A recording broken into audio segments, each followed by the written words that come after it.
Bismillahirrahmanirrahim. Assalamualaikum warahmatullahi wabarakatuh. Alhamdulillahirabbil alamin. Wassalatu wassalamu ala asyrofil anbiya wal mursalin wa ala alihi wa sahbihi ajmain. Amma ba'du. Alhamdulillah, syukur sama Allah Subhanahu wa taala, pagi hari ini kita diberikan kesempatan, kesehatan, nikmat Allah, tentunya panjang umur, bisa sholat subuh berjamaah di masjid. Semoga sholat subuh berjamaah di masjid diberikan limpah rezeki yang barokah, sehat, panjang umur, murah rezekinya, bisa nambah usahanya, nambah barokah semuanya. Amin.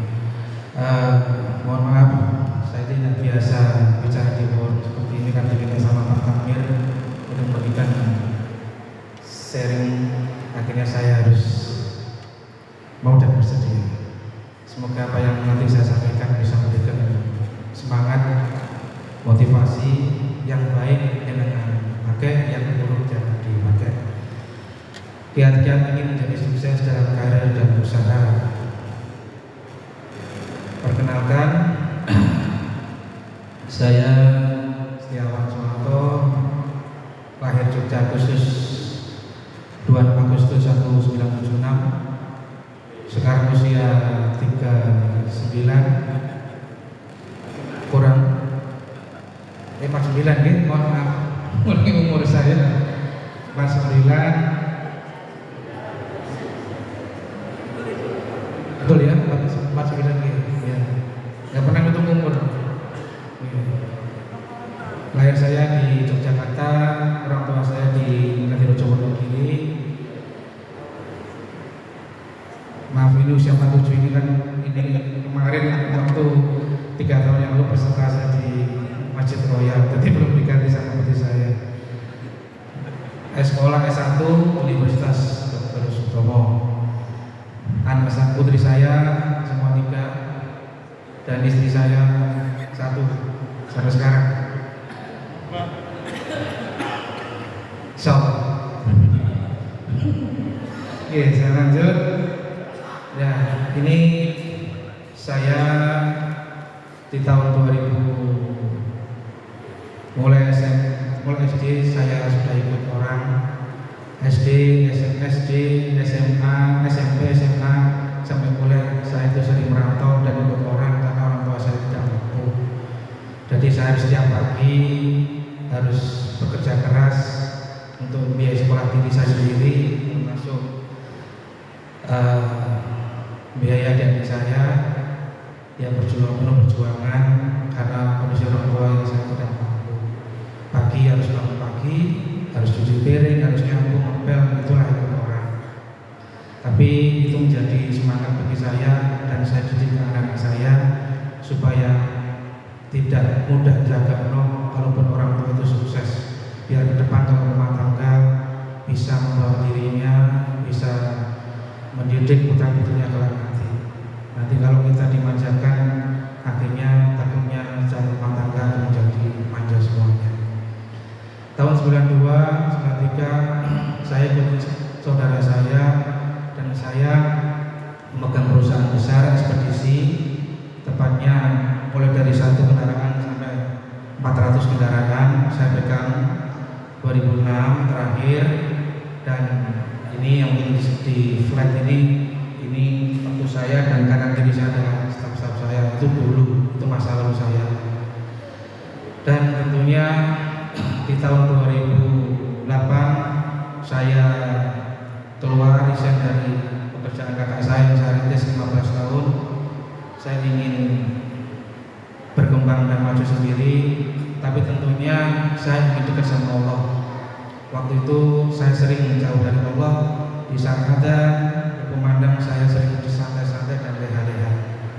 Disitulah saya ingin memotivasi saya sendiri agar hidup ini lebih bermakna, tidak hanya mengejar dunia semata.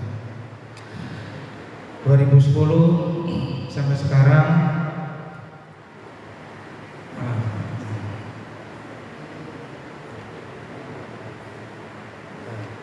Ini perjalanan singkat saya sebentar. Ini mungkin yang tahun kemarin, beberapa tahun yang lalu sudah saya sampaikan.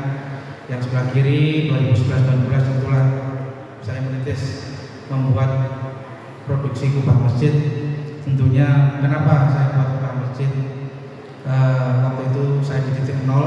Di titik nol itulah saya harus bagaimana bekerja usaha yang dekat sama Allah Subhanahu wa taala. Kebetulan mertua saya buat kubah masjid dan saya sudah jatuh di titik nol. Itulah saya merintis keliling dari masjid ke masjid menawarkan kubah. Dari satu tahun perjalanan, satu pun kubah nggak ada yang nempel. Sedangkan saya di titik nol, mau makan pun susah.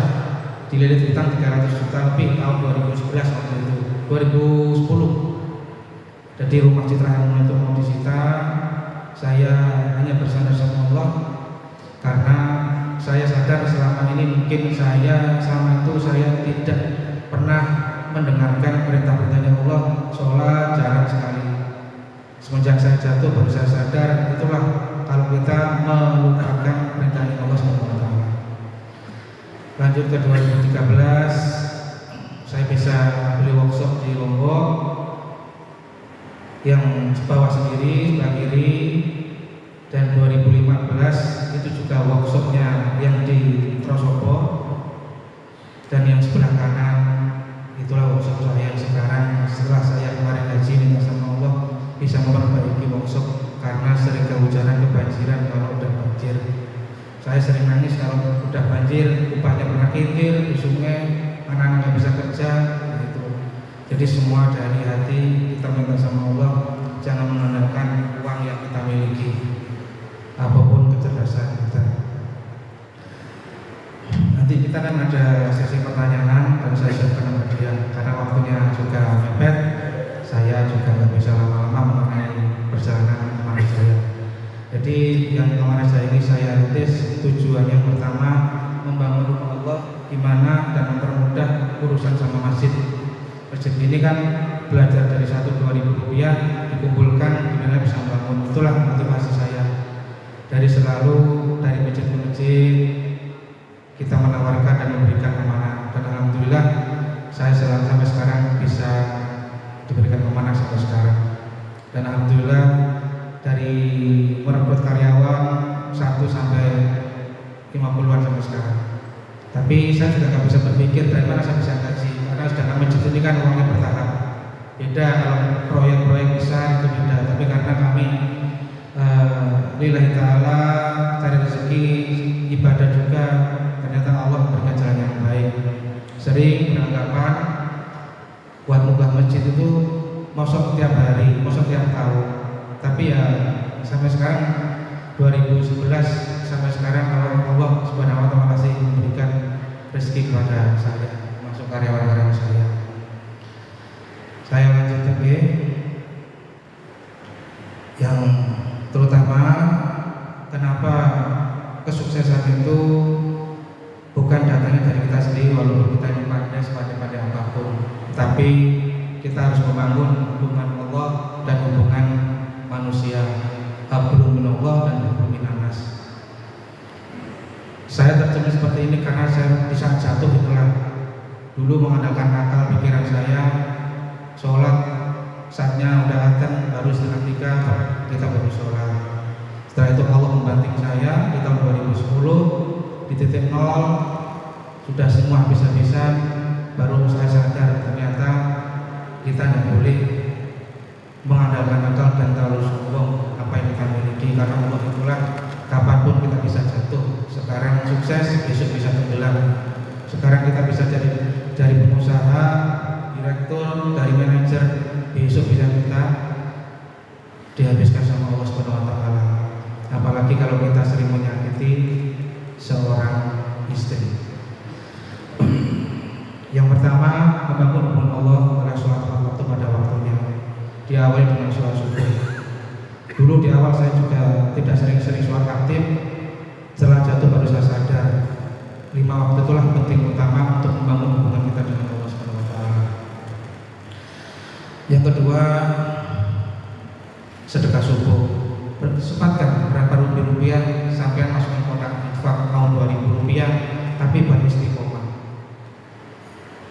mau rezeki di pagi hari ya keluarkan dulu lah 2.000 rupiah atau 10.000 atau berapapun, yang penting ikhlas dan istiqomah. Itu untuk memancing rezekinya Allah Subhanahu wa taala. Tapi kebanyakan kan, mohon maaf, manusia itu sifatnya merasa nikmat. Padahal apa yang kita nikmati itu sejujurnya bukan uang yang banyak, tapi yang kita makan hari ini, kita bisa belanja, kita bisa jajan, itulah yang kita nikmati. Sedekah subuh adalah membuka rezeki panjenengan semuanya, termasuk saya. Lakukan istiqomah. Insya Allah panjenengan nanti akan diatur sama Allah, ditata sama Allah dalam kehidupan sehari-hari. Yang ketiga, rutinkan baca Al-Quran setelah sholat subuh ataupun kita di masjid ataupun di rumah. Walaupun 1-2 ayat, sempatkan, karena itulah sebagai pembuka pintu rezeki. Selanjutnya adalah mengerjakan sholat duha pun jangan selalu ditinggal. Repot atau tidak repot, sempatkan Pak Bu, karena posisi itulah menjadi pembuka rezekinya kita semuanya. Yang kelima, istiqomah mengerjakan sholat-sholat sunat qobliyah ba'diyah, termasuk dalam 5 waktu itu jangan tinggal. Ya mungkin kelihatannya ringan, tetapi itu berat mengajarkannya. Tapi kalau kita sudah punya kemauan dan kita punya keistiqomahan, insya Allah nggak terasa ringan, nggak terasa berat. Bahkan kalau kita nggak sholat sunnah aja rasanya ada yang hilang, karena sudah tertanam di hati kita seperti itu. Yang keenam adalah istiqomah mengerjakan sholat malam yang jenengan bisa lakukan. Udah itu aja, jenengan mau sholat 2 rakaat minimal itu.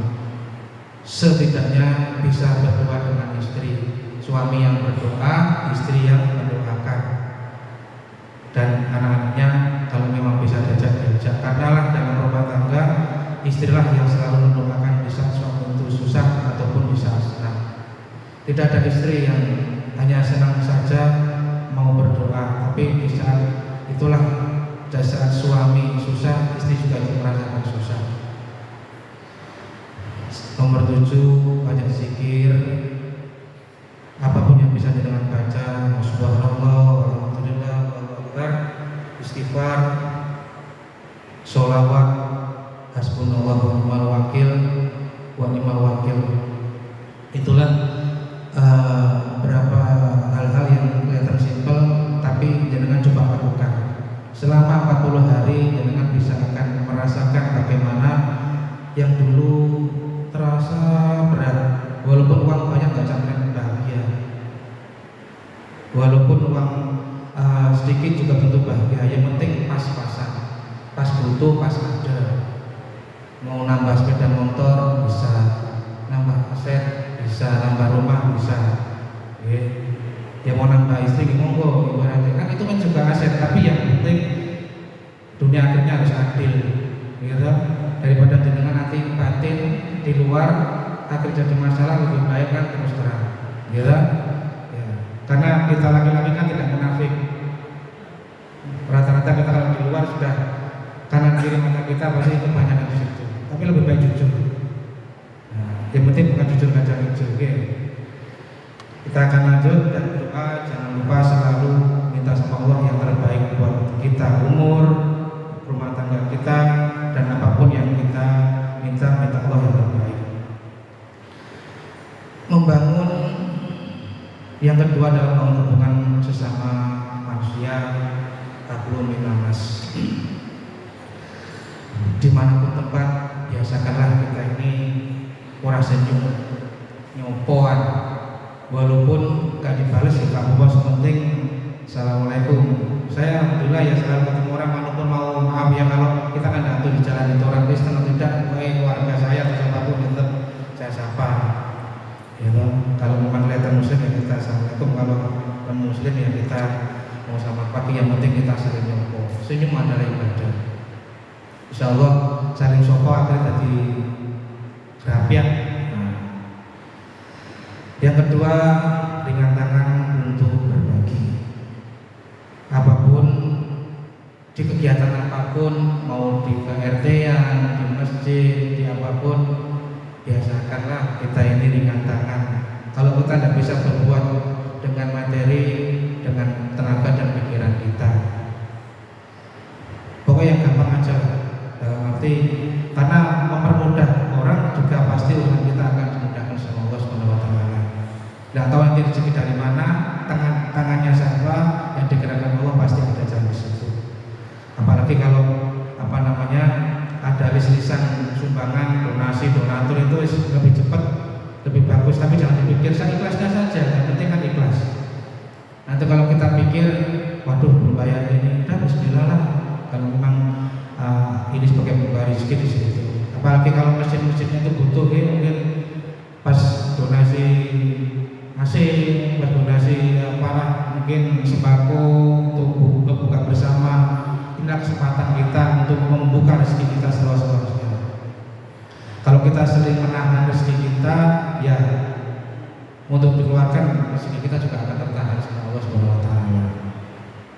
Tapi uang itu kan walaupun gak nyumbang uang bisa tenaga, pikiran, waktu. Apalagi kalau kita ini punya kegiatan sosial di masjid, insya Allah yang ringan tangan, ringan segalanya, insya Allah Allah mudahkan semua urusan itu. Mungkin nggak terasa, tapi rumah tangganya jadi ayam, anak-anaknya menurut. Nah, jadi semua lebih, insya Allah lebih berkah di semuanya. Yang ketiga, paksakan diri untuk bersedekah.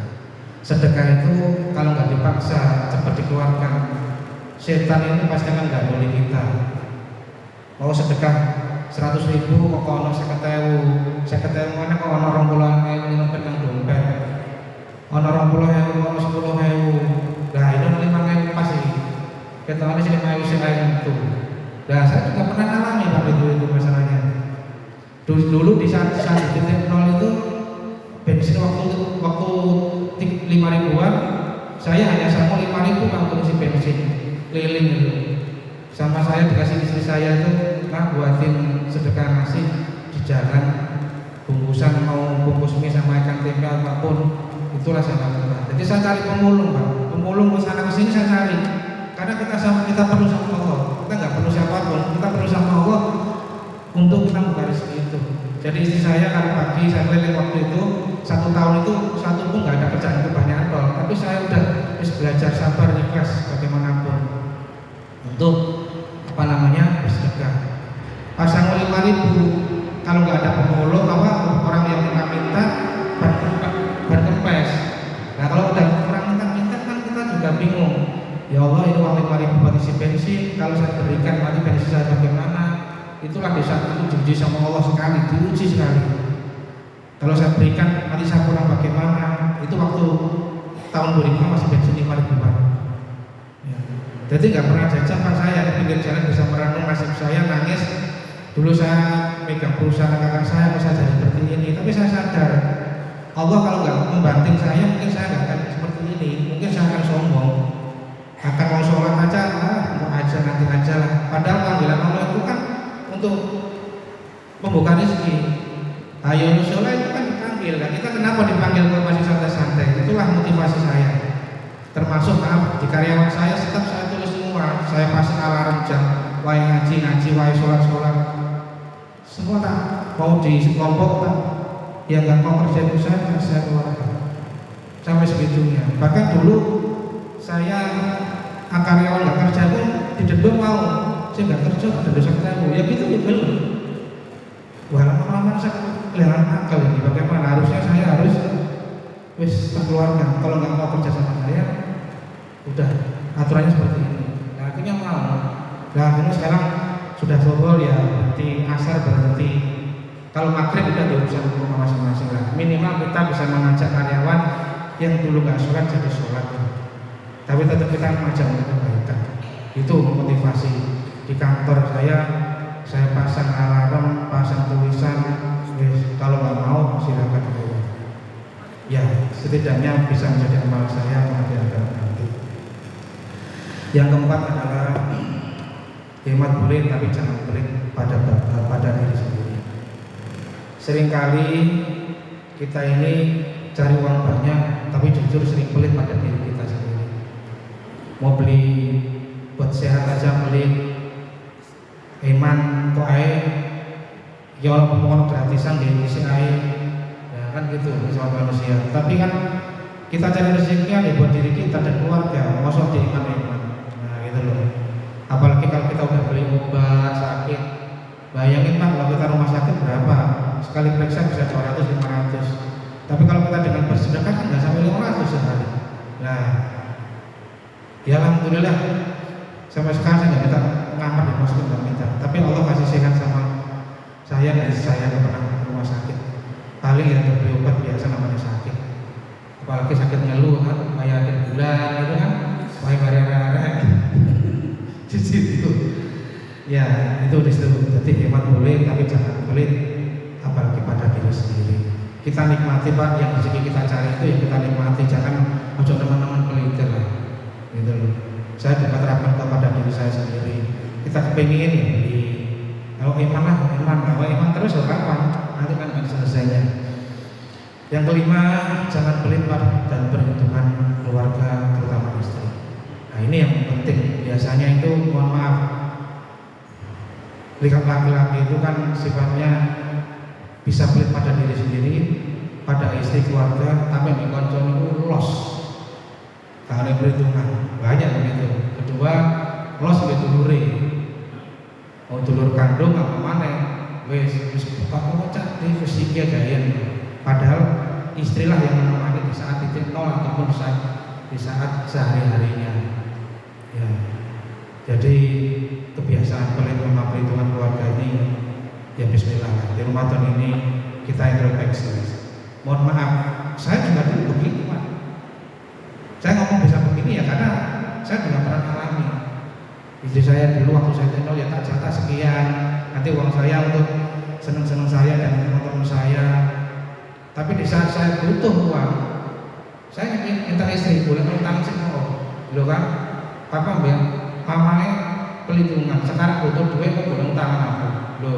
Lama kelamaan Allah kasih daya sama saya. Terus sampai kapan kalau kita pelit sama istri? Istri kan yang mendoakan, sudah mendoakan, melahirkan kandung, ngopeni anaknya, ngopeni rumah tangganya. Nah kalau kita nyuruh baby sister sama pembantunya berapa duit sehari? Ya, gitu.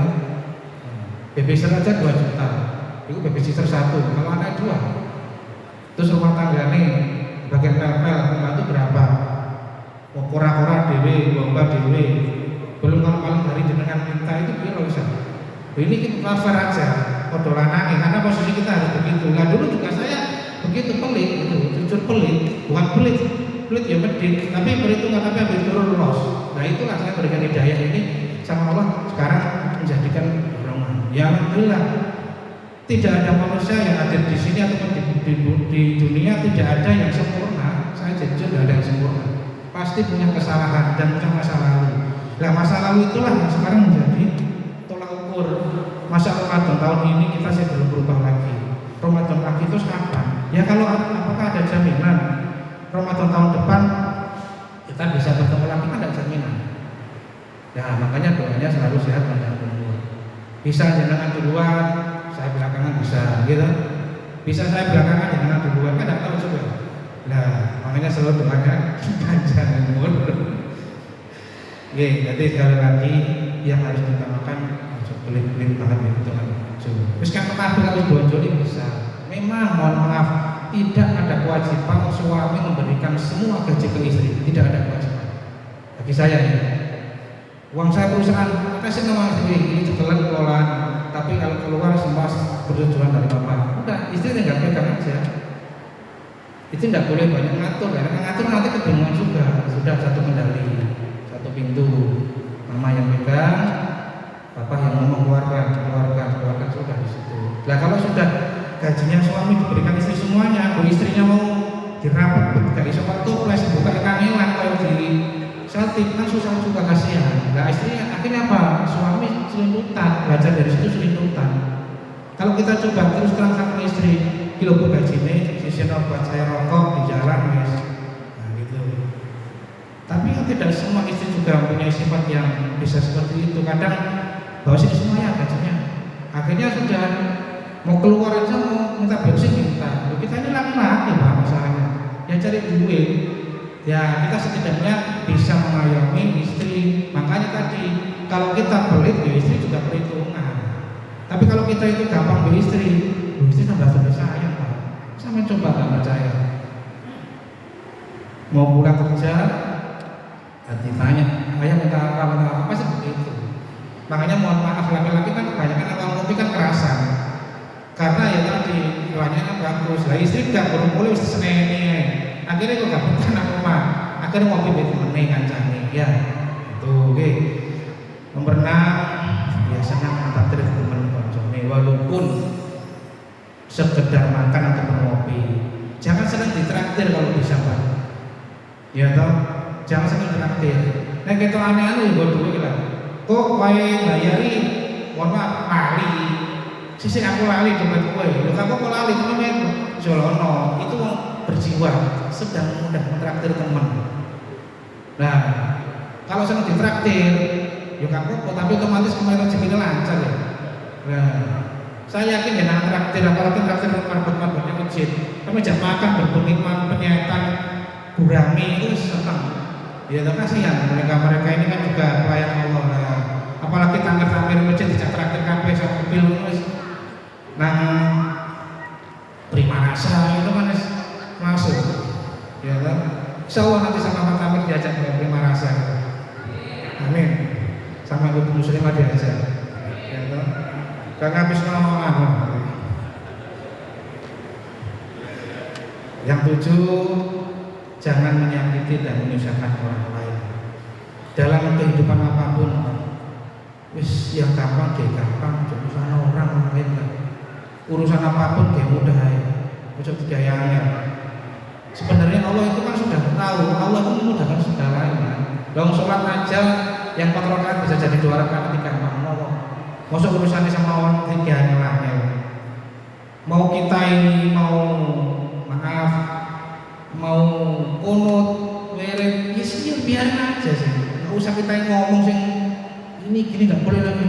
Nah kita bukan malaikat, kita bukan petugas surga kok. Yang penting sudah kita cari masing-masing, nggak usah ngomong orang, nggak usah nyaci orang, terus jalannya aja lah bersama masing-masing. Kecuali kalau teman kita salah kita ingatkan dalam kebaikan. Tapi bukan menjas terus kita ini tidak boleh, nah, gitu. Apalagi maaf urusan utang piutang, ambil koncone ngapi lama kelamaan terus kita dipinjemi, terus kita akhirnya tidak pernah muncul, itulah memutus silaturahmi. Wis kalau desa pokoknya gak usah nyusahin orang lah. Kalau pengen utang wis utang nang bank, wis memang utang teman ataupun utang siapapun, ya kita cepat harus respon. Kalau belum ada duit, seperti disampaikan datang dengan baik-baik. Maaf ya itu saya terapkan dari saya sendiri gitu. Dan saya nggak mau nyusahin orang karena kok semua juga punya kebutuhan, punya susah. Tapi kalau kita ini gampang bokong nggak tahu mati kok, jangan lah. Loh kan nggak boleh kita ini ditolong sama orang kok. Mau sampai ditolong orang kita ini terus akhirnya apa tuh penyakit amnesia umat, pura-pura garo lali, kok yang diblokir, ganti balas lagi betul itu kan menurut saya tidak pas. Makanya itu menjadi salah satu juga penghambat rezeki. Kalau kita gampangkan urusan orang, insya Allah rezeki kita juga digampangkan orang. Kalau kita punya utang sama orang, kalau belum ada ngomong baik-baik, datangi yang utangi ngomong baik. Tapi jangan sudah kita punya utang terus statusnya kita yang jalan-jalan. Tapi kan gimana ya? Mau negor itu kok ya gak penak kantor dhewe. Ibaratnya lho ya ini tonggo dhewe bisa dulur bisa repot. Iki kan tapi kok gak ditagih awake butuh. Akhirnya apa? Udah ujung-ujungnya ikhlas. Nah ikhlas kan antara dua bingung. Ya Allah saya butuh uang, tapi uang saya belum kembali dan sebagainya. Makanya kita juga maaf, kita harus tahu diri. Kalau kita ditolong orang, kita juga harus memudahkan juga urusan orang itu kasihnya. Walaupun itu orang berduit loh bahasanya, kita harus tahu diri juga gitu. Tapi kebanyakan yang dilakukan kan amnesianya kan munculnya banyak, ya toh? Karena obat amnesia utang jarang tidak ada di apotek. Nah, makanya saya selalu prinsip saya nggak mau urusan orang. Saya punya utang, minjem utang nang bank, mau buat apa, mau modal sebagainya, tapi banyak orang. 100.000 itu jadi masalahnya. Nah, bagi saya begitu. Memang mohon maaf, umumnya ya nanti cantik Mas Bro, nanti besok Romi Bukas tak balik temen ya cak sedang sedang hari hanya kok gak tau muncul. Sebelumnya muncul bolak-balik mau jajan, mau berkat, gak usah kok. Nah ujung-ujungnya nyerang dulu kan kita saling membantu. Tetapi sekali lagi kalau kita dibantu orang jangan menyusahin orang lagi, karena ujung-ujungnya ya saling doa mendoakan bingung. Iki sistem itu pecah begini nah akhirnya ya bukan silaturahmi bagus. Ya jangan menyakiti dan menyusahkan orang lain, itu prinsip yang harus tabur minasas tersebut. Yang kedelapan, mempermudah urusan orang lain. Apapun lah, ayo urusannya dimudahkan supaya apa? Ya memudahkan rezeki kita semuanya. Kita lanjut. Ya. Mohon maaf, ini foto terakhir yang waktu kemarin di Lombok ada guru ngaji nggak punya tempat dan dia ngajinya di dapur sampai berhimpit-himpitan. Akhirnya saya tersentuh hati saya dan sebenarnya saya ada punya niat. Ya Allah, saya pengen bangun TPG dan musola biar menjadi majarah buat keluarga saya. Akhirnya Allah katakan bertemulah di situ. Jadi orang itu punya niat juga, tapi dia tidak punya biaya. Akhirnya Allah pertemukan dan saya beri tanah dan saya bangun inilah. Memang tidak bagus seperti musola umumnya yang bagus, tetapi setidaknya kita bisa membahagiakan mereka dan bisa bermanfaat. Ya semoga tahun-tahun depan juga bisa seperti ini. Memang Allah Subhanahu Wa Taala tentunya kan tidak melihat megahnya musola, tetapi insya Allah dengan keikhlasan semoga menjadi catatan amal saya kelak nanti. Dan tentunya motivasi hari ini adalah pertama, bersedekahlah meskipun uangmu tidak banyak. Jangan nunggu kaya baru bersedekah. Jangan lupa apa yang dengan punya bersedekahlah di situ. Yang kedua, berbuat baiklah kepada sesama dalam hal apapun. Gampang nolak urusan orang juga. Yang ketiga, hargai setiap orang di sekitarmu. Jadi pandai-pandai kita menghargai, karena karakter orang juga berbeda-beda. Yang selanjutnya, sekecil apapun kebaikan yang kita lakukan, percayalah kebaikan itu akan kembali kepada diri kita sendiri dengan cara yang tidak terduga. Sekecil apapun kebaikan yang kita lakukan, percayalah kebaikan itu akan kembali kepada diri kita sendiri dan cara yang tidak terduga. Dan tentunya saya memberikan supporting ya kepada jamaah kita yang tentunya sekarang dikasih amanah jadi pengurus atau takmir, baik itu muslimah yang luar biasa supportnya. Insya Allah dengan tenaga pikirannya Allah akan berikan ganti, walaupun nggak rezeki banyak. Rezeki itu banyak macam-macam, kesehatannya, rumah tangganya, mungkin suaminya yang dulu keras. Insya Allah dengan sering kita mengurus masjid, insya Allah begitu. Makanya saya kemana-mana ya hanya bisa mengurus masjid kemana. Nanti masjid butuh apa kita bantu, sebisanya kita bantu kan. Nah, kita lanjut. Ya, ini kunci sukses seorang suami. Bahagiakan istrimu. Yang kedua, jangan sakiti perasaan dan hatinya. Tentunya yang dimaksud jangan sakiti perasaan dan hatinya biasanya itu jangan sering menduakan. Nah, orang laki itu yang sukses biasanya itu main kalau mana Pak? Kebanyakan. Loh mungkin bapak pasti ngerasain saya. Apa yang dulu saya bilang jujur saya saya kepengen. Loh, saya tanya istri saya, "Ma, bapak boleh main laki?" Saya ngerti jawabannya istri saya Pak. Tak kasih hadiah kalau bisa ngerti. Papa pilih dulu tak balik no. Loh kan? Nah, enak kan zamannya saya bilang, enggak mah, walaupun mama ngizini apa enggak, papa ingat masa lalu mama perjuangannya waktu di titik nol dengan bobotnya Tiara itu ambil yang ketiga. Saya itu di Cita Harmoni Muluk Pak, di titik nol itu, dari rumah ke rumah ngambil botol-botol kosong itu di titik nol saya. Mungkin jenengan nggak tahu, yang tahu adalah Sofyan, itu yang warga-warga lama, itu ngerti saya. Jadi dari rumah-rumah itu saya bawa mobil pickup, timbangan taruh di atasnya, saya keliling dari rumah ke rumah. Jadi saya, ambil botol kosong, koran bekas, pokoknya sejenis rombengan lah. Itu dari Harmoni. Tapi dulu aku sangkanya di Blok E, dari Blok EF belum ada, STGB belum ada. Itu yang saya jalani Pak. Bagaimana mentalnya di saat kita itu sukses sekarang menjadi nol. Mau malu Pak. Tapi waktu itu saya juga belum aktif ke masjid, belum jauh situ. Makanya sekali lagi Bapak, kalau jenengan sekarang jadi pegawai yang sukses, jadi manajer, jadi apapun, direktur, jangan. Mending ngomong nggak apa-apa. Nek nggak setuju ya coba. Karena kalau jenengan nggak setuju nanti doanya bingung. Sing satu doanya ini, sing satu doanya ini. Malaikatnya bingung mau ngabulkan bagaimana jenengan. Akhirnya benturan. Makanya kebanyakan kalau suami itu sukses nikah di luar, datang nggak sukses jerumut. Tapi kalau jenengan disetujui sama istri yang pertama, ya insya Allah. Mungkin awalnya tukaran sih ya, mungkin. Nah, saya kan nanti nggak pernah nyoba. Tapi kembali lagi jangan. Tidak munafik yang ada di rumah sini pasti kepengen nikah lagi. Apa Pak? Jelas G? Pak Esko senyum sekali kelihatannya. Tidak munafik Pak, tetapi kembali lagi harus ingat perjuangan istri bagaimana. Jangan nyakitin istrinya di situ dulu. Karena tidak ada istri yang mau dimadu. Ya nggak apa-apa kalau memang istri mau silakan, tapi kembali lagi kita harus sebagai laki kita harus ingat, ya toh. Alasannya nggak punya anak, oke masuk akal. Tapi kalau punya anak, jadi anak lanang hari ini, kita jalan apa itu kan tidak ada selesainya Pak.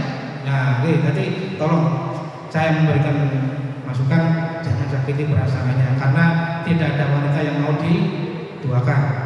Kecuali kalau sampean dari awal mudanya langsung nikah dua, beda lagi.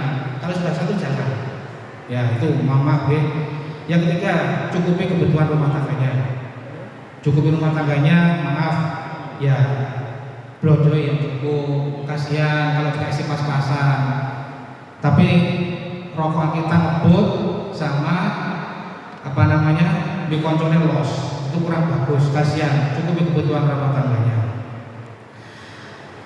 Yang ketiga, penuhi kebutuhan sebagai wanita. Kebanyakan para lelaki, maaf, saya pun juga merasakan dulu pernah begitu. Kalau udah ngasih belanja 5 juta, contoh, ya udah, bisa terserah Bu, sama nutur-nutur dewe. Cukup gak cukup sama ngatur. Ya 5 juta cukup, gajinya 10 juta. Dan 5 juta juga kemana? Nah akhirnya apa? Istri ngomong cukup gak cukup, boleh kerjaan lain untuk bisa bantu menunjang suami. Tapi kan kasihan, Bu, kalau kurangi itu meli, sembarang larang gak harus. Coba kita diposisikan kalau kita jadi perempuan, pokok masak, umba-umba, terus ngatur kue, dibalik itu pun kita nggak mau Pak mungkin. Makanya kalau kita sebagai suami, ayo di Ramadan ini kita bisa memberikan perubahan kepada diri kita dan keluarga dan kepada siapapun agar menjadi lebih baik. Wis cukupi Bu, blonjone cukupi Bu, mungkin blonjone bisa bulan. Iki Bu, kena salon. Nah Bu, iki gitu klambi yo. Nah, terus iki gawe apa jalan-jalan dan sebagainya.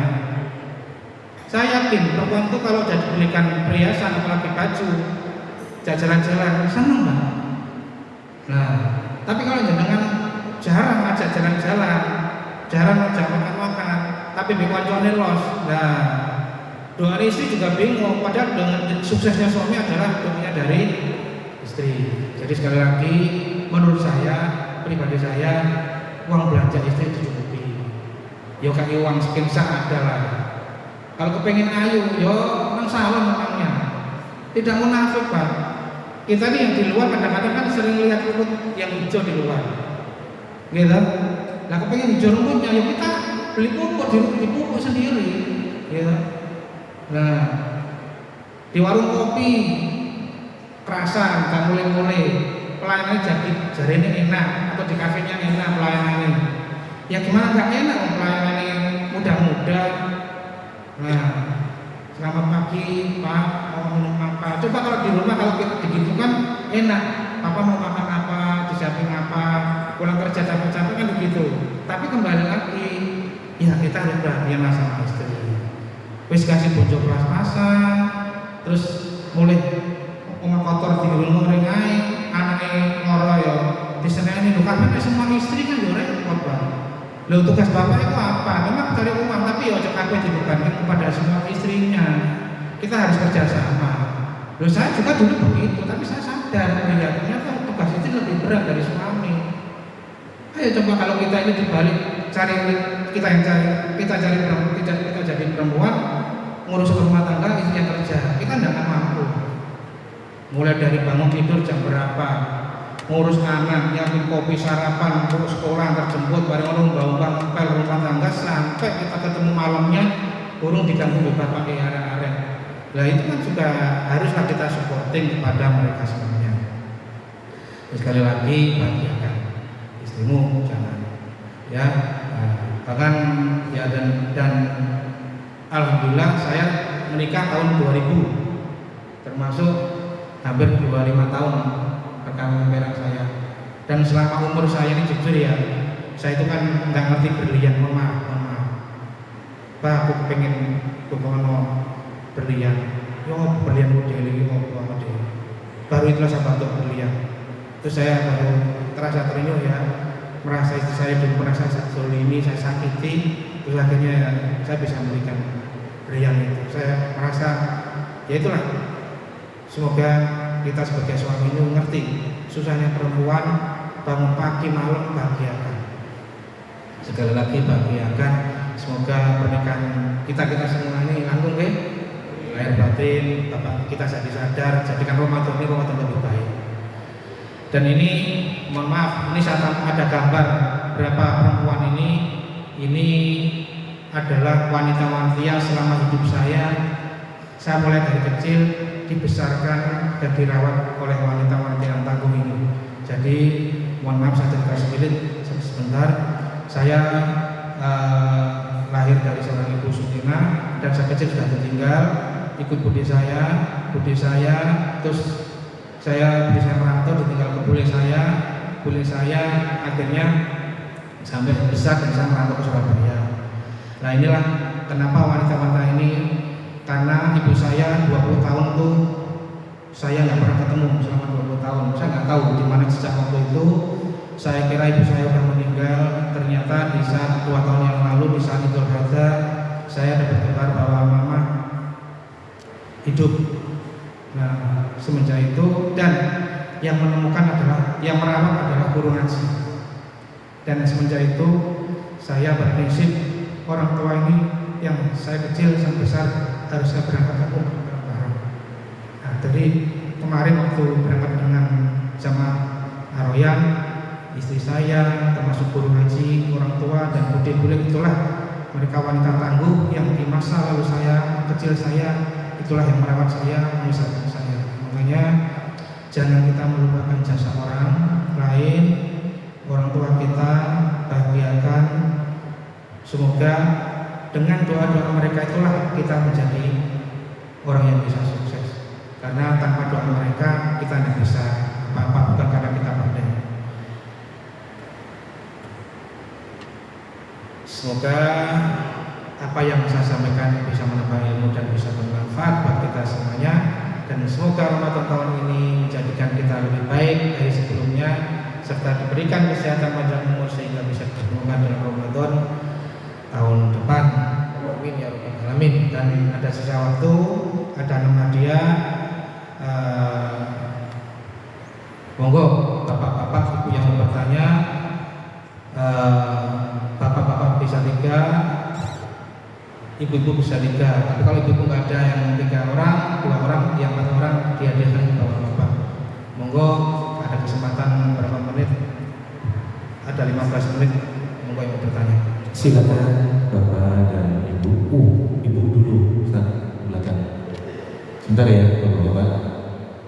Ladies first.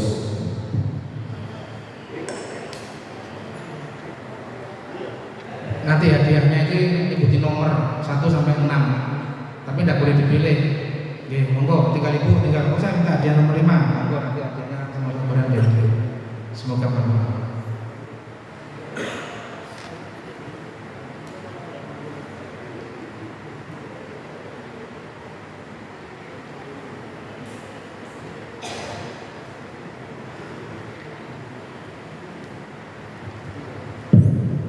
Silakan Ibu Ustaz, mic-nya sudah. Assalamualaikum warahmatullahi wabarakatuh. Waalaikumsalam warahmatullahi wabarakatuh. Nah, nama saya Bunani, Muslimah Masjid Al-Rayyan.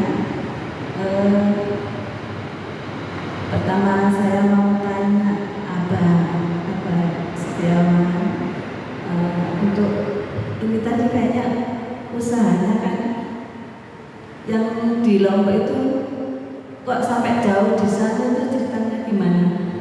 Ini tadi saya menyimak belum tahu gimana ceritanya kok sampai Lombok sana. Terima kasih saja. Oke, saya jawab langsung ya. Disiapkan juga pertanyaan kedua. Monggo saya jawab dulu yang pertanyaan ini. Jadi awal muasal kita ke Lombok di tahun 2009, 2010 masuk, kebetulan ada sopirnya bosnya tembakau itu cari ubah. Dan kebetulan supir tembakau itulah ke tempat saya. Waktu itu saya dulu masih ngontrak di Sidoarjo dulu. Sidoarjo, kebetulan dari situ bosnya tembakau cari ubah dan saya datang ke sana. Waktu itu di sewa rental, belum ada mobil, masih sewa rental di Sepati Monojati dan dengan biaya 4 juta bulan-bulan balik-balik. Akhirnya dengan izin Allah saya diberi amanah di sana. Terus selama 3 bulan, 1 bulan, 3 bulan, saya sering bolak-balik Lombok. Dan waktu itu kalau mau pulang jadwal pesawat itu nggak bisa nginep di hotel dulu itu, nginepnya di pantian di masjid. Lama-kelamaan kok mau pulang bingung, mau pulang sering bingung. Akhirnya kebetulan pas di Lombok Timur itu ubah yang sedang kami kerjakan itu sudah selesai dan panitianya itu menjual tanah. Akhirnya saya nggak bisa beli, saya sewa dulu. Saya sewa, terus akhirnya belum sampai 2 tahun minta dibeli boleh tahu cicil Pak, mau kerja masjid begini kan posisinya bayarnya juga pelan-pelan. Mungkin nggak apa-apa Mas Setiawan. Akhirnya dengan izin Allah saya cicil nggak sampai setahun, akhirnya lunas. Akhirnya saya buat rumah di sana, kantor di sana. Makanya kalau saya berapa bulan sekali baru ke sana, hanya lihat kondisi di sana, ya kan? Ya, monggo teman-teman yang mau ke Lombok bisa nginep di sana, gratis di sana, ada rumah, ada mobil. Oke. Mungkin bapak-bapak yang mau healing di sana monggo, ya kan? Yang bisa mau cari apa di sana. Oke, monggo. Siapa mau ini? Ada lagi? Jelas Pak? Sudah cukup katanya. Oke, pertanyaan kedua ibu-ibu. Terima kasih Ustaz. Hadiah nomor pinter Umi. Minta hadiah nomor berapa? 1 sampai 6. Nomor berapa Bunani? Minta nomor hadiah nomor berapa? Bu Nani dari Abah Setiawan tadi ada hadiah nomor 1 sampai nomor 6. Anjingan tinggal pilih sebutin nomornya. 5. 5 Setiawan.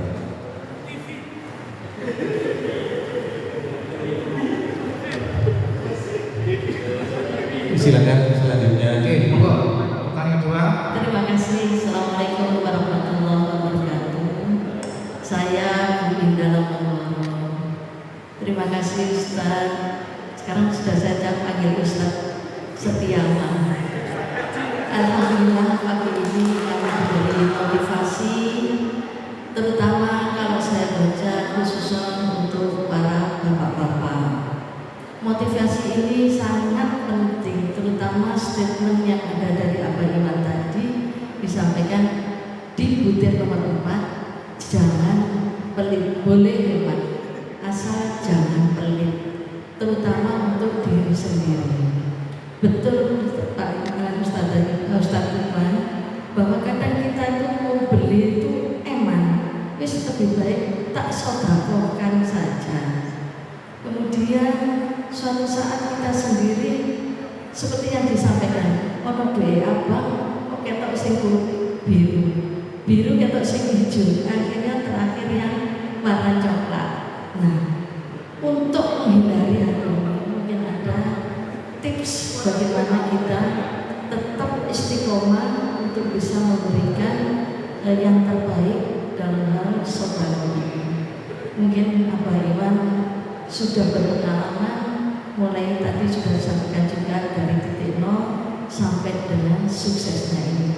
Apalagi alhamdulillah, kalau tadi Abah juga menyampaikan, saya nggak ngerti beliau. Waduh. Alhamdulillah kalau udah ini sudah diberikan, siapa tahu saya juga diberikan juga ya. Katanya saudara, hijau guyonan ini apa? Saya kira gitu pertanyaan saya, mudah-mudahan dijawab dengan baik. Terima kasih, mudah-mudahan ini bisa memotivasi bapak-bapak, terutama suami-suami muda yang sekarang ini katanya tadi, wes mau nang tapi gaya hidupnya masih ternyata di belakangnya masih banyak pinjaman. Apalagi yang mudah sekarang ini ada pinjol itu loh Pak. Nah, bagaimana menghindari gaya hidup yang sekarang ini eranya selalu ke mall, tapi di balik itu harus menggunakan dana. Terima kasih. Wabillahi taufiq wal hidayah. Wassalamualaikum warahmatullahi wabarakatuh. Oke, waalaikumsalam warahmatullahi wabarakatuh. Yang pertama, untuk sedekah ini harus dipaksakan. Kalau kita melihat sesuatu di depan mata, kita pertama gini, harus istiqomah. Sudah berapapun bismillah. Allah itu tidak menginginkan jumlah yang besar dan banyak, tetapi coba diterapkan diri hati kita. Saya sudah setiap hari subuh 5.000, 10.000. Udah siapkan 1 bulan, uang ini sudah diikat, jangan jodoh untuk sedekah subuh. Itu pertama. Sisihkan lagi yang lain apa untuk di jalan. Kalau kita nggak belajar begitu, nanti gampang kan begini. Halah bongkong ayolah. Setan itu kan pintar. Orang mau berbuat baik mesti dia selalu dihindari, di kacau pikirannya. Nah, niat sudah ada, segera langsung niat sudah ada, langsung sisihkan. Wes ini jatahnya sedekah subuh. Ini sedekah buat ini sedekah buat itu. Seolah-olah sedekah ini jangan jadikan dilihat lagi. Maaf sekali, sedekah ini seperti kita buang kotoran. Habis di kamar mandi udah hilang. Ya, biasanya begitu. Saya juga terapkan di hati saya. Kalau kita di depan mata ada uang 150, 20, lama-lama kacau pikiran kita. Nah, akhirnya kita mudah terpengaruh dari situ. Selalu kalau saya pertama mohon maaf, sedekah subuh udah diikat 1 bulan, sedekah kita berapa jebret. Jadi di luar mungkin donasi dan sebagainya. Ini udah nanti biar Allah ngitung mikir sendiri lah. Allah yang kasih rezeki kita dari mana asalnya. Kalau kita sering berhitungan, penting kuatkan niat dulu. Kalau bisa 5.000 aja, nggak usah terlalu kan dipaksakan. Ya, terus kalau kita di jalan raya, kita keluar bawa mobil, usahakanlah setiap hari ada 2.000 rupiah di mobil. Entah itu polisi cepet, mungkin yang putar balik, pengemis untuk itu, berikan seikhlasnya. Jangan kita didodok, terus kita tetap tutup rapat. Mohon maaf, mungkin ada yang cerita saya, karena saya itu juga merasa dari bawah, pernah nolong. Jadi kalau kalian pagi-pagi itu gimana ya? Kasihan mereka udah nolong bawa sak ke belakangnya dipanggul, ya Allah. Itu mereka belum sarapan tentunya, belum ngopi juga. Apalagi kita udah ngopi, ya kan? Mereka juga masih dikejar sampah. Itulah karena dulu pernah saya ngalami kasus susah. Kalau kita pernah mengalami orang susah, kita juga ngerti orang yang di bawah. Yang penting kuatkan niat ini di situ. Terus untuk mengenai yang pinjol dan sebagainya, utang, tidak ada manusia yang tidak ada utang, pasti punya utang. Tapi kita harus termotivasi, utangku tahun ini apa? Ayo kita selesaikan. Jangan gali masalah, jangan gali lupa lagi. Apalagi gali masalah ke teman, ke saudara dan sebagainya. Jangan nanti hubungan pecah, hubungan silaturahmi putus. Ya, bagaimanapun kita ini kan Uang 100.000 aja bisa putus silaturahmi loh. Akhirnya royok gak ketemu, gak sopo, wae sakit. Aduh gak enak. Begitu Mi, berarti otomatis selesaikan permasalahan kecil, jangan terlalu menggampangkan. Kalau kita nggak punya sudah, waktu di titik nol pun juga kami nggak pernah ke mall, naik angkot itu, anak-anak itu naik bis, nggak pernah udah seadanya sudah. Kalau punya utang pekerjaan usaha wajar lah pasti. Tapi kan kalau kita gaya hidup susah nanti. Begitu Mi, hadiah nomor berapa? 4, 3.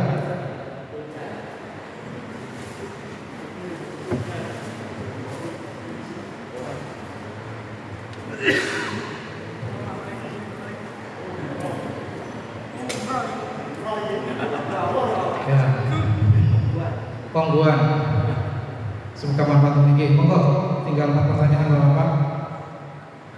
Ibu-ibu masih ada satu lagi untuk ibu-ibu. Jadi ibu-ibu 3, bapak-bapaknya 3. Jumlahnya pas 6.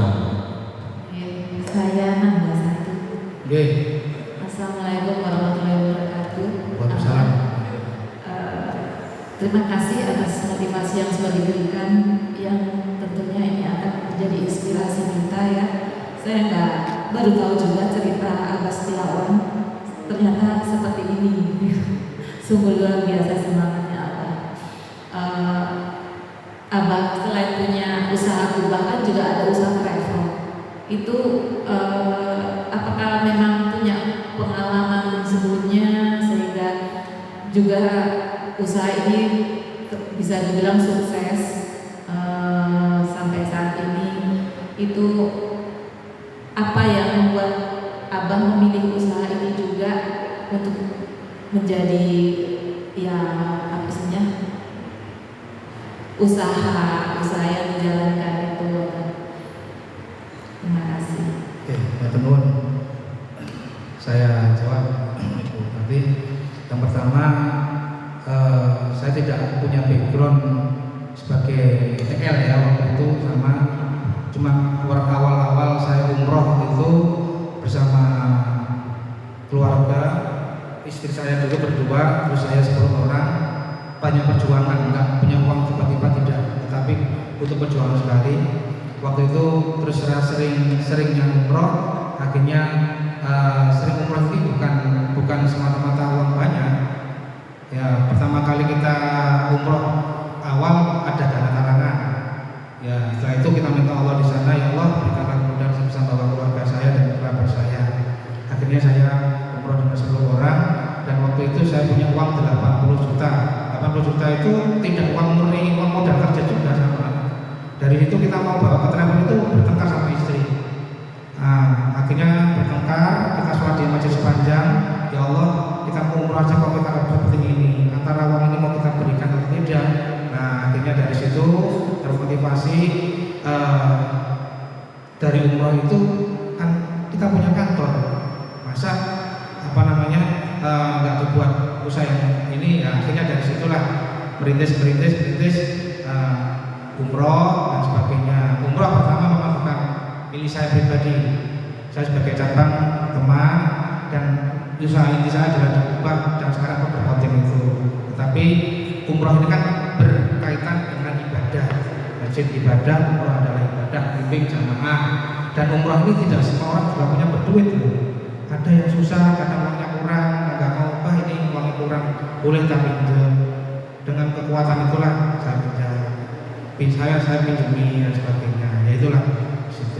Dan kemarin kan waktu saya umroh kemarin pun sama marbot yang sudah 30 tahun jadi marbot. Akhirnya punya niat. Ya semoga marbot kita nanti tahun ini bisa nyusul. Ya, terutama mama sampaikan orang nggak bisa bicara, tapi semangatnya luar biasa. Saya juga kemarin yang ngomong sama kurator suka paspor, kasihan. Ya Bismillah, apa yang kita lakukan bisa melakukan.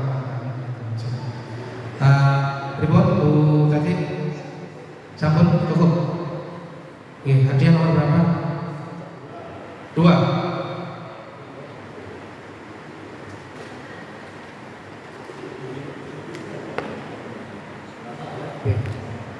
Hadiahnya beras.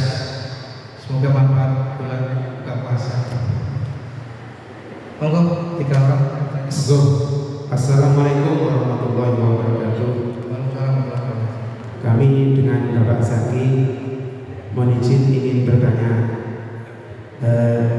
seorang suami selain bertanggung jawab kepada istri, kalau kedua orang tuanya masih hidup, kan suami masih punya tanggung jawab kepada kedua orang tuanya. Di sini kami di luar sepengetahuan istri, itu gaji kami sisihkan untuk kedua orang tua kami. Kira-kira menurut Anda itu diperbolehkan apa tidak? Terima kasih. Assalamualaikum warahmatullahi wabarakatuh. Waalaikumsalam warahmatullahi wabarakatuh. Seorang istri pertama dicukupi kebutuhannya dan tidak harus wajib tahu berapa gaji suami ataupun penghasilannya. Itu menurut saya. Kedua, sebagai anak lelaki punya tanggung jawab menafkahi ibunya, apalagi ibunya itu misalnya itu ditinggal sama ayahnya atau suaminya. Nah, seorang istri harus ngerti dan harus kasih paham. Tidak boleh semena-mena ini duitku, duit bojoku, tidak bisa. Pertama yang melahirkan itu siapa? Yang mengandung siapa? Kan ibunya. Makanya mohon maaf, saya istri saya sama kasihkan ibumu sekian itu. Jadi istri itu hanya bendahara saja, tidak ngatur-ngatur. Kalau istri itu kalau ngatur-ngatur, haknya ayah ini suami nanti bertengkar, makanya harus jujur terbuka. Istri mau maaf nggak boleh egois. Ya, ini buat ibu ini udah di situ. Tapi kebanyakan kan para istri ini kan egois dan minta menang sendiri. Seolah-olah gajinya suami ini haknya suami, tidak bisa. Haknya suami istri adalah dibelanjani secukupnya, silakan mau dikasih skincare, diajak makan, perhiasan, yang penting haknya dicukupin. Setelah itu kan haknya suami mau berikan siapa, yang penting suami tetap tanggung jawab punya orang tua perempuan. Begitu, jadi otomatis dinasihatin istrinya. Tidak boleh begitu. Sampai kapan begitu terus? Nah, itu harus disadarkan istrinya tidak wajib untuk haknya gajinya suami itu dikasih lagi, dan tidak ada kewajiban. Tanya siapapun tidak ada dalilnya, tidak ada kewajiban. Yang penting dinafkahi cukup, rumah tangganya bersekolah, untuk rumah tangga ini skincare-nya, itu ke salon, itu buat beli perhiasan. Nah, sama. Makanya kembali lagi ke kita juga nggak boleh boros dalam pribadi. Maaf, rokok sekarang 30.000, sedang 30.000. Nah gaji kita 150.000 contoh, maaf kalau hanya nih contoh. Terus lama-kelamaan kan ya istri juga bingung ngatur belanjanya. Nah istri ini juga akhirnya tertekan tadi apa? Sasarannya orang tua gitu loh. Nah coba duduk bersama, kasih pengertian dan tentunya ya coba klik-klik bojo gitu loh. Biasanya kan kalau istri itu dimuliakan pasti akan memuliakan suaminya. Saya yakin loh, gitu loh. Tapi kalau kita ini pelit sama istri, ya pasti istri juga akan perhitungan. Apalagi kan wis gitu lah, insyaallah gitu. Nah itu oke. Jadi otomatis sekali lagi belajar dari kita. Sing merokok berat, maaf itu memang kesenangan, tapi direm lah. Pak, kalau 30.000 kan 30.000 kan 900.000. Kasih aja 500.000 istri, sama rokok kurang mah 500.000 buat skincare. Pak, saya yakin bojo dengan bojo kita tambah cantik, ya kan? Nah, jadi nggak melihat rumput orang lain, gitu. Jelas ya? Hadiah orang kita 1.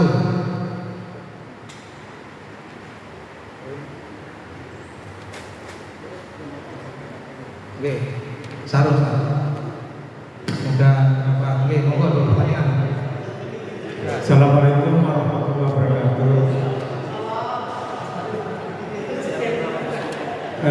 Ini ada 2 pertanyaan dari saya buat Abah Haji Setiawan Suwanto Supomo. Dari mendengar paparan dari awal, Abah Setiawan itu yang biasa saya manggilkan orangnya royal, terus hubungan sama istri baik. Kalau merujuk ke beberapa riwayat, pertama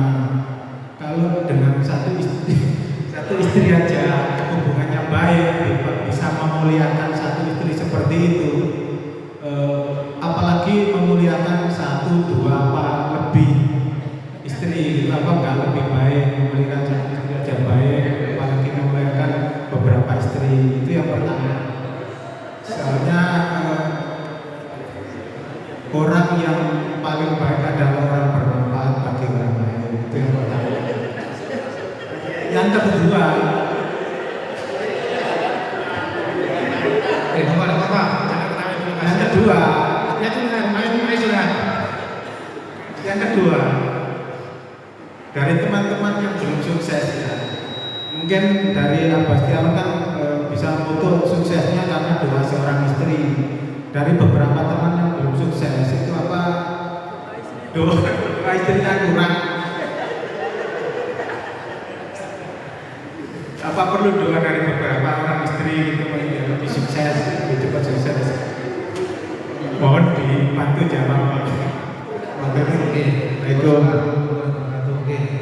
Ya dimaklumi mawon ibu-ibu, saya kan curhat. Begini, Pak Is, banyak di luar sana katanya banyak istri banyak yang mendoakan. Kita benar. Pertanyaannya seperti tadi sudah saya sampaikan di awal, kita ini tidak ada niatan untuk menikah lagi di awal kita nikah. Dengan nikah kita ini kan awal nikah kan satu saja. Setelah kita sukses, pemikirannya mungkin akhirnya, oh coba berkawin mana mungkin sukses, kan begitu. Pemikiran itu akan muncul bisa kita sukses. Coba kalau kita jatuh di titik nol, nggak akan mikir kepikiran untuk nikah lagi. Nah sekali lagi saya bilang, saya sukses terus saya coba tanya ke istri saya, Ma, Papa mau nikah lagi di sini nggak? Kan pertanyaan dijawab, Papa mau dicarikan, mau mencari sendiri. Enak kan istrinya? Saya jawab juga, saya nggak pernah. Saya ingat kalau perjuangan Mama di saat mengandung kesana kesini, perjuangan di titik nol, kesetiaan istri itu diuji di saat suami di titik nol miskin. Itu. Tapi kalau suami sukses, banyak yang dekati Mas. Sampai sukses, baju tampil mewah keren-keren, banyak. Gak usah cari, SPG akan datang tanya, Pak Is mau beli apa? Gitu. Nah pertanyaannya, kalau Pak Is begitu, istri ini kan otomatis kan menyakiti hati rasaannya, gitu loh. Nah kalau walaupun nikah tanpa persetujuan istri yang pertama pasti mendoakan, terzolimi kan. Nah dia berdoa sama Allah, terus malaikat begini. Terus yang kedua, istri yang kedua jalur istri lancar. Akhirnya malaikat bingung, situ jalur domong ini, situ jalur domong ini. hanya menyesuaikan. Nah lebih baik satu istri, satu di sini ya di sini saja. Bukan satu di sini, satu di sana, jangan dilangi. Nah yang penting setuju. Mohon maaf kalau Pak Is ada seorang laki-laki yang diizinkan nikah lagi. Contoh Pak Is nih, si A ini yang Allah disuruh nikah lagi. Ya nggak apa-apa nikah lagi, tapi harus dipikir, benarkah ini harus kita lakukan seperti ini? Nanti apakah jolim istri enggak gitu? Nah doa istri memang suksesnya seorang suami, tapi doa istri yang tidak istri yang tersakiti. Makanya kalaupun kita ini punya istri yang bekerja, haknya juga harus kasihkan. Tapi kalau bisa, istri ini kan bukan bekerja, urus rumah tangga.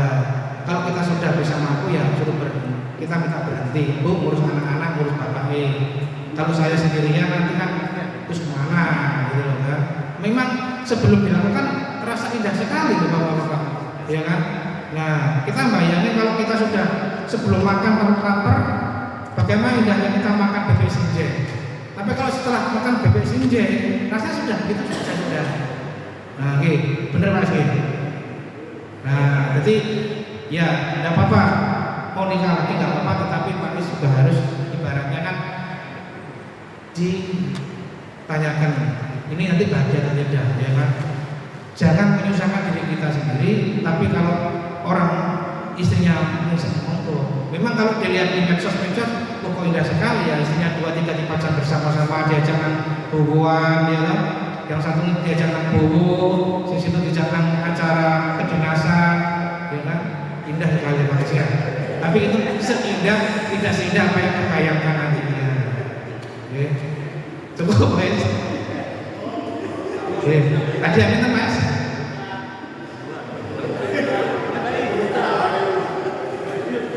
Hadiahnya di nomor 4 sama nomor 6. 4.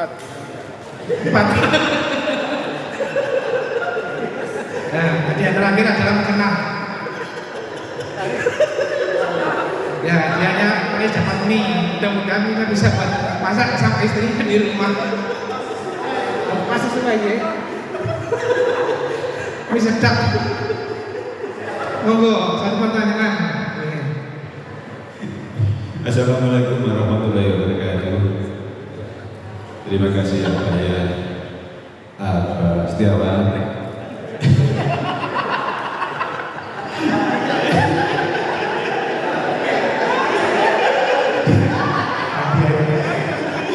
Kira-kira sudah waktunya apa ini? Ini hadiahnya mau kena yo, hadiahnya mau kena. Ini Pak Tamir jangan mewakili. Kan karena Pak Tamir kebiasaan. Terima kasih waktunya Pak Setiawan. Saya mau tanya mengenai pengusaha. Ini saya kan pernah baca jurnal. Ini ada pengusaha dari Amerika namanya Warren Buffett. Dia ada mengatakan bahwa membangun reputasi dengan integritas itu bisa 20 tahun. Itu menjadi pengusaha. Menjatuhkan hanya 5 menit saja. Itu bisa jatuh pengusaha. Ini dari Abah Setiawan ini kan sudah cukup lama. Gimana menjaga dua itu tadi, reputasi dan integritasnya? Karena Rasulullah juga menjaga itu gitu, sampai dia jadi pengusaha yang sukses. Gitu. Terima kasih. Oke, salam jadi kalau di Amerika ini, maaf mungkin apakah itu Muslim atau tidak, saya kurang paham ataupun pengusaha apapun. Yang penting intinya menjaga usaha itu tetap jalan, eksis, bertahan, yang tetap tidak luput dari tadi 5 waktu harus kita lakukan. Itu kan hablum minallahnya di situ. Lah hablum minannas sama manusia, terutama istrinya. Nah istri jenengan istrinya jenengan ini kan jangan sakitin. Nah gitu loh.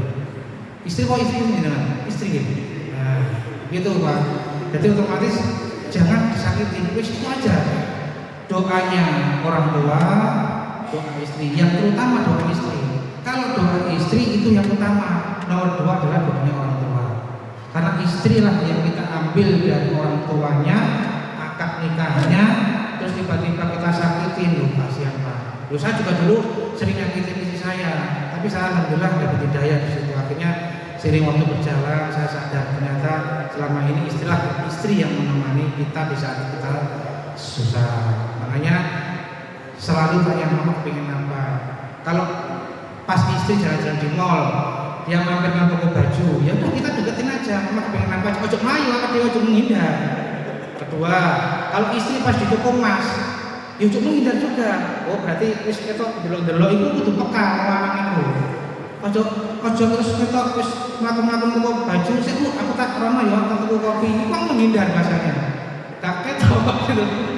Jadi yang kedua, kalau istri sudah di toko emas juga, mama mau pengen apa? Ya mama beli. Walaupun kita ini bermono, ya udah nanti kalau ada rezeki kita beli. Sama tadi maaf, papa pengen udah Bismillah ya ma, saya sholawati, akhirnya saya bisa benar memberikan pembelian itu. Saya seumur gak ngerti beli ini apa sih? Jadi ini larang, memang larang. Tapi Allah apa saya bisa beli? Akhirnya bisa beli. Itulah rasa perhatian. Terima kasih saya selama ditemani sampai menjelang pernikahan ke-25 ya. Nah di situ berarti doa orang tua, istri, dan sedekah, sholat tepat waktu itu kuncinya. Kalaupun kita jadi sebagai karyawan, sempatkanlah waktu 5 waktu tadi. Perjalanan karyawan itu sebenarnya sama prosesnya. Kita karyawan akan jadi pengusaha. Dan kita biasa jadi pengusaha kan kalau jadi karyawan. Kalau semua jadi pengusaha, ya kalau jadi karyawan kebalik, saling membutuhkan gitu loh. Nah sama. Nah kalau kita butuh karyawan kan bisa membantu pekerjaan. Ya, jadi semua punya pekerjaan masing-masing. Kalau istrinya ada yang dokter, ya alhamdulillah ngajak ke rumah sakit, ada yang merawat dokternya, ya kan. Kalau misalnya untuk macam-macam lah, ada pengusaha di situ. Oke, cakep. Ya, kerjanya ini Mau pernah buat istri, hadiahnya buat istri ya. Mau Pak Is. Ya, mohon maaf Pak Is, hadiahnya dapat disedap, semoga manfaat. Karena pertanyaannya luar biasa Pak Is. Ya, itu ya, saya tutup ya. Semoga motivasi hari ini bisa bermanfaat. Kita tutup dengan baca alhamdulillahirabbil alamin. Sekian, wassalamualaikum